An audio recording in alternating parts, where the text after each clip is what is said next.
कौन कहा था कि हम काले धन ले आएंगे विदेश से, स्विट्जरलैंड का बैंक से काला धन ले आएंगे और हर गरीब परिवार को 15 लाख रुपया मिल जाएगा? कौन कहा था? वोट चोरी बंद कर दीजिए, चंदा चोरी बंद कर दीजिए और देश का जो युवाओं का जो भविष्य, इसको चोरी मत कर दीजिए। क्या 16 दिन हो गए हैं सोनम वांगचुक की भूख हड़ताल को लेकर? बहुत महत्वपूर्ण मांग है कि भारत में जो पैसे वाले हैं या वो कोचिंग इंस्टीट्यूट में भी जा रहे हैं और कोचिंग इंस्टीट्यूट के साथ साथ में फिर वो लाखों रुपए खर्च करके पेपर को पहले खरीद लेते पेपर ही, तो गरीबों के रास्ते बंद करने का जो तरीका सरकार ने निकाल रखा है, सरकार का हम कहेंगे, उसके लिए जिस तरीके से सोनम वांगचुक और छात्र जेएनयू की ये जान हथेली पर लेकर के बैठे हैं, तो क्या लगता है आपको? आपका तो बहुत बड़ा अनुभव है, इस मौजूदा सरकार की स्थिति में क्या हो सकता है? सर, पहला बात है कि ये जो छात्रों आए हैं, जो आंदोलन कर रहे हैं, ये सिर्फ जेएनयू या जवाहरलाल नेहरू विश्वविद्यालय से नहीं,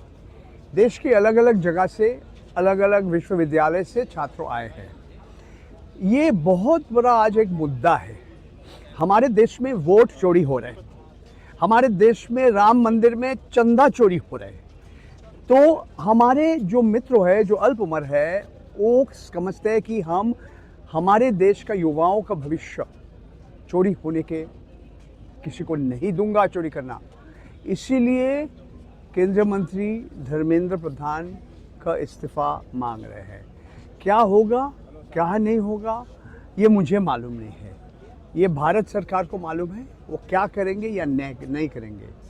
अन्ना हजारे का भूख हड़ताल लगभग 11 दिन थे। सोनम जी का अभी जो भूख हड़ताल चल रहे, आज हम लोग जंतर मंतर में 13 जुलाई सोमवार को बैठे हैं, 15 दिन हो गए हैं, वो कमज़ोर हो गए हैं। क्या कर सकते हैं? सरकार बहुत कुछ कर सकते हैं, मगर मेरा जो सोच है कि जब तक धर्मेंद्र प्रधान इस्तीफा नहीं देंगे, सोनम जी अपना भूख हड़ताल नहीं छोड़ेंगे।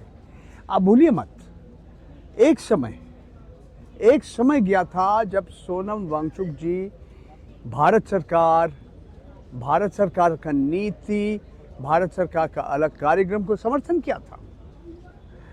कश्मीर में 370 धारा भी उन्होंने समर्थन किया था। मगर बाद में क्या हुआ? आप देख रहे हैं कि हमारे देश के, हमारे बॉर्डर में चीन के लोग आ रहे थे, लद्दाख में, और बार बार उन्होंने कह रहे हैं कि हमारा क्या क्या मांग है, जो लद्दाख में रहते हैं उनका क्या मांग है। कुछ मानने के लिए भारत सरकार तैयार नहीं था। परंतु जब सोनम वांगचुक जी, हमारा किसान भाई जब आंदोलन कर रहे थे दिल्ली में, उनके साथ जब गया, उसके कुछ दिनों के बाद, कुछ महीनों के बाद उसको जोधपुर जेल में इन्होंने डाल दिया। देखिए, ये जो सरकार है, ये मोदी अमित शाह का सरकार जो है, ये इनमें संवेदनशीलता है नहीं, सहनशीलता भी नहीं है। इन लोग सिर्फ बदला लेना चाहते हैं। उनके उनका मन में है बदला लो। जो हमारे साथ नहीं है, जो हमें मदद करने के लिए तैयार नहीं है, सब देशद्रोही है, सब राष्ट्रद्रोही है। तो मैं समझता हूँ अभी तक बहुत सारे लोग ये आंदोलन का समर्थन नहीं किया। वाम दल, माले communist party of India, Marxist Leninist, मार्क्सवादी कम्युनिस्ट पार्टी CPIM, आपका CPI, Trinamool Congress, Aam Aadmi party, Samajwadi party, अलग अलग विरोधी दल का लोग नेता आए हैं। मगर कांग्रेस पार्टी से अभी ज़्यादा लोग नहीं आए हैं। नफीसा अली आए थे, वो एक समय कांग्रेस में भी काम करते थे। तो मेरा निवेदन है राष्ट्रवादी कांग्रेस का, भारतवर्ष का भारतीय राष्ट्रवादी कांग्रेस, इंडियन नेशनल कांग्रेस, मैं उनसे कहा हूँ कि आप इन लोग के साथ जुड़ जाइए। राहुल गांधी जी कोटा में बहुत लंबा बड़ा एक आंदोलन किया था, विषय एक था, मुद्दा एक था। तो हमें मालूम नहीं है क्यों इन लोग के साथ कांग्रेस पार्टी नहीं आए हैं, मगर मैं समझता हूँ आना चाहिए क्योंकि ये मुद्दा है, एक ज्वलंत मुद्दा है और हमारे देश के युवाओं का भविष्य के ऊपर है। तो आप वोट चोरी बंद कर दीजिए, चंदा चोरी बंद कर दीजिए और देश का जो युवाओं का जो भविष्य, इसको चोरी मत कर दीजिए। और मेरा एक ही बात है, धर्मेंद्र प्रधान जी, आप इस्तीफा दीजिए बस। सर 20 तारीख को संसद की शुरुआत होने वाली है, लेकिन 20 तारीख की कॉल भी दिया गया है सोनम वांगचुक की तरफ से। क्या लग रहा है कि सरकार जो है, प्रशासन हमें जंतर मंतर पहुंचने देगा इन लोगों को? ये सवाल आप सरकार से पूछिए, हमारे माननीय प्रधानमंत्री मोदी जी से ये सवाल कीजिए, हमारा माननीय गृह मंत्री अमित शाह जी से सवाल कीजिए। हमें तो उनका सोच क्या है, क्या सोच रहे हैं, हमें तो मालूम नहीं है। क्या करेंगे नहीं करेंगे हमें मालूम नहीं है, कुछ भी मालूम नहीं है। टीयर गैस चलाएंगे, पानी का कैनन चलाएंगे। आपको याद होगा किसान आंदोलन में क्या क्या हुआ था। देखिए सरकार क्या करेंगे नहीं करेंगे, मुझे मालूम नहीं है क्या करेंगे। ये तो स्वाभाविक नहीं है। उनका उम्र 59 साल है, हमें जितना मालूम है। एक व्यक्ति अगर 15 दिन कुछ खाना नहीं खाएंगे, सिर्फ कुछ पानी पिएंगे, तो कमज़ोर होंगे, ये तो स्वाभाविक। देखिए उनका जो भी रणनीति होगा, जो भी स्ट्रेटेजी होगा, भारत सरकार के ऊपर निर्भर करेगा। अगर मैं समझता हूँ कि अगर कैबिनेट रीशफल करके धर्मेंद्र प्रधान को और कई मंत्रालय दे देते हैं, इसमें इन लोग संतुष्ट नहीं होगा। सर जो लोग यहाँ पर भूख हड़ताल पर तमाम बच्चे भी बैठे हैं, क्या अपनी जान को जोखिम में नहीं डाल रहे हैं? लेकिन सरकार तो सुन नहीं रही है।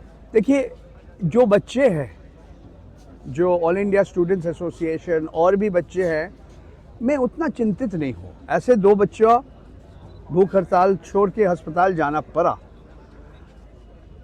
सोनम जी की उम्र 59 है ना, उनके बारे में सबको ज़्यादा चिंतित होना चाहिए। हमारे युवाओं, ठीक है, 15 दिन 20 दिन नहीं खाएंगे, मगर आज एक प्रतीक बन गया, एक सिंबल बन गया। सोनम जी एक पूरा ये आंदोलन का एक सिंबल बन गया। सर एक तरफ पूरे देश में पेपर लीक होते हैं, उसके खिलाफ ये प्रदर्शन चल रहा है। यहाँ पे जो लोग बैठे हैं, सोनम जी हो, चाहे कांग्रेस जनता पार्टी के समर्थक हों या तमाम स्टूडेंट हैं, उन लोगों को, स्टूडेंटों को खालिस्तानी कहा जा रहा है, पाकिस्तानी कहा जा रहा है। सर लोग कुछ भी कहिए, वही तो भाई आप भूलिए मत, जब किसान आंदोलन कर रहे थे दिल्ली का, कोविड के समय महामारी चल रहे थे, भारतवर्ष के इतिहास में पहला बार, विश्व के इतिहास में पहला बार 3 ऐसे शहर बन चुका है, राष्ट्र राजधानी का 3 अलग अलग जगह में। लोग, इतने लाखों लोग इकट्ठा कभी नहीं हुआ, शहर बन गया था, छोटा शहर। उस समय भी सरकार कहा ये खालिस्तानी है, ये पाकिस्तानी है। फिर 1 साल से ज़्यादा आंदोलन करना पड़ा, 700 के आसपास किसान भाइयों को शहीद बनना पड़ा, फिर सरकार वापस ले लिया वो कानून, वो 3 कानून वापस लेना पड़ा। आज क्या हो रहा है, एक कानून उसमें था कि हमारे जो कृषक, जो हमारे अनाज, इसका वितरण, इसका स्टोरेज, ये हम सरकार के पास रहेगा, फूड कॉरपोरेशन के पास रहना चाहिए, इसका निजीकरण नहीं होना चाहिए। आप भूलिए मत, उस समय अंबानी अडानी का पुतली आग में जला था। दुर्भाग्यपूर्ण बात है, आज सरकार घूम फिर के वही वापस ले आ रहे। Food corporation of India FCI ने घूम फिर के यही हमारे अडानी अंबानी जी को ठेका देने का रास्ते में है। तो जो व्यक्ति, जो सरकार अपना शिक्षा सीखने के लिए तैयार नहीं है, इसके बारे में हम क्या कहेंगे और क्या बताएंगे हम आपको। क्या हमारा देश विकसित भारत की तरफ बढ़ रहा है, जिस तरह से युवा सड़कों पर उतरा हुआ है इस लोकतांत्रिक देश में? कौन कहा था 12 साल पहले, 13 साल पहले, ना खाऊंगा ना खाने दूंगा? कौन खा रहे हैं? अंबानी अडानी जी खा रहे हैं? कौन खा रहे हैं? कौन कहा था कि हम काले धन ले आएंगे विदेश से, स्विट्जरलैंड का बैंक से काला धन ले आएंगे और हर गरीब परिवार को 15 लाख रुपया मिल जाएगा। कौन कहा था? मैंने तो नहीं कहा था। आज भारतवर्ष में जो अमीर व्यक्ति है और जो गरीब है, इनके बीच जो असमानता है, इनइक्वालिटी है, ये ब्रिटिश के समय से भी नहीं था। जब हमारे देश गुलाम थे ब्रिटिश का, उस समय भी हमारे देश का असमानता इतना बड़ा नहीं था। मैं नहीं कह रहा हूँ, जाने माने अर्थशास्त्री ऐसे बात कर रहे हैं, वो वामपंथी नहीं है। एक इसमें नाम है थॉमस पिकेटी, उन्होंने जांच किया, उन्होंने रिसर्च करके यही बोल रहे हैं। आज हमारे देश का युवाओं जो ग्रेजुएट है वो नौकरी ढूंढना बंद कर दिया। बोले हमें नौकरी नहीं मिलेगा तो हम चलिए कुछ करेंगे, हमारा परिवार के कुछ आर्थिक मदद करने के लिए। ये जो स्थिति आज भारतवर्ष में है, देखिए आज ये जो आप आंदोलन देख रहे हैं, इसका कारण क्या है? हमारे देश में सबसे 140 करोड़ 145 करोड़ के आसपास लोग हैं। सबसे ज़्यादा लोग हैं जिसका उम्र है 28 या 29। तो इन लोग आज कह रहे हैं कि ये हमारे देश का व्यवस्था हो गया।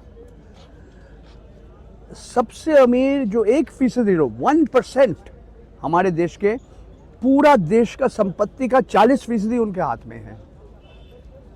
अगर 10%, 10% देखेंगे, इनके पूरा देश के हर नागरिक का संपत्ति का 66% है इनके पास। और बाकी भूल जाइए, बाकी 80% उनका क्या हालत है। यही मोदी जी कह रहे, हम 80 करोड़ भारतीय नागरिक को, उसका परिवार को हर महीना में हम मुफ्त में गेहूं दे रहे, चावल दे रहे। 5 किलो गेहूं या 5 किलो चावल, 2.5 किलो चने का दाल दे रहे। क्यों देना पड़ रहा है सरकार को? अगर अच्छे दिन आ गया तो ये सब देने का जरूरत था? मेरा नाम परंजॉय गुहा ठाकुर था।